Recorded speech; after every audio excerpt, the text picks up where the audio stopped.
All right, so we're getting ready to mount our H-bomb. We got these brackets here. They're the same brackets that we had for the tank. Just got done marking my holes.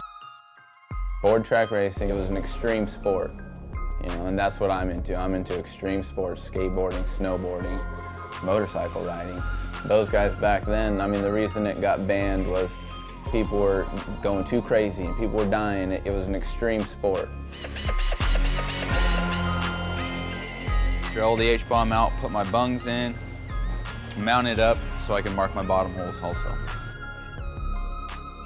So I got online and looked at a bunch of pictures, read a bunch of columns, and then also looked at some of the new school stuff that other guys are doing, like modifying the board track racers or building new generation board track racer replicas. I got these bungs that Andy made for me on the lathe over there for our mounting brackets on our H-bomb. We're gonna recess these in, weld them up, blend them out smooth, and all the holes should line up pretty good. As it drops in, you can feel it. This is one of our H-bombs, and Dale just welded this cap bung in and drilled these holes for the oil lines. Don't try this at home.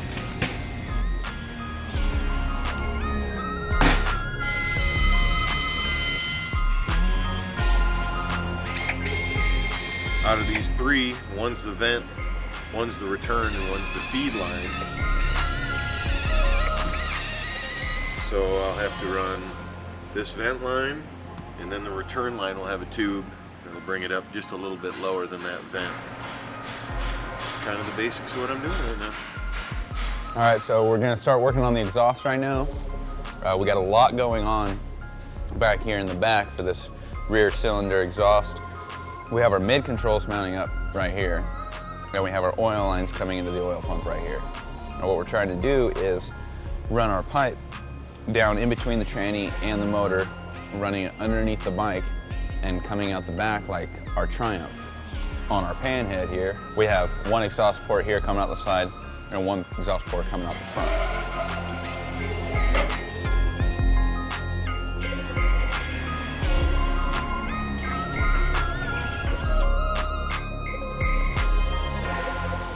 Okay, we just got the exhaust pretty much all done. We're gonna go through and weld up all the seams on it, blend it out, make it look good.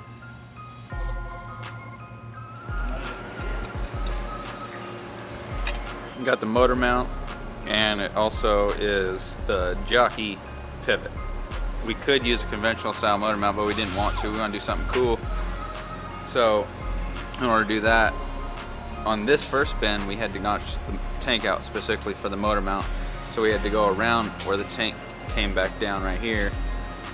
And then this bend cleared the tank from underneath. So the tank sits right up on top of this. This will come out as the pivot just outside of the tank. Heating it and bending it on all the little different diameter pieces of tubing that I welded to the table over there. Depends on the angle of the bend. All right, we're gonna do a tank shift setup. Trying to figure out where to mount the pivot. We came up with just off the motor mount, so we added another tab on the motor mount. And now I'm trying to figure out the length for our linkage to go here. So now we can shift.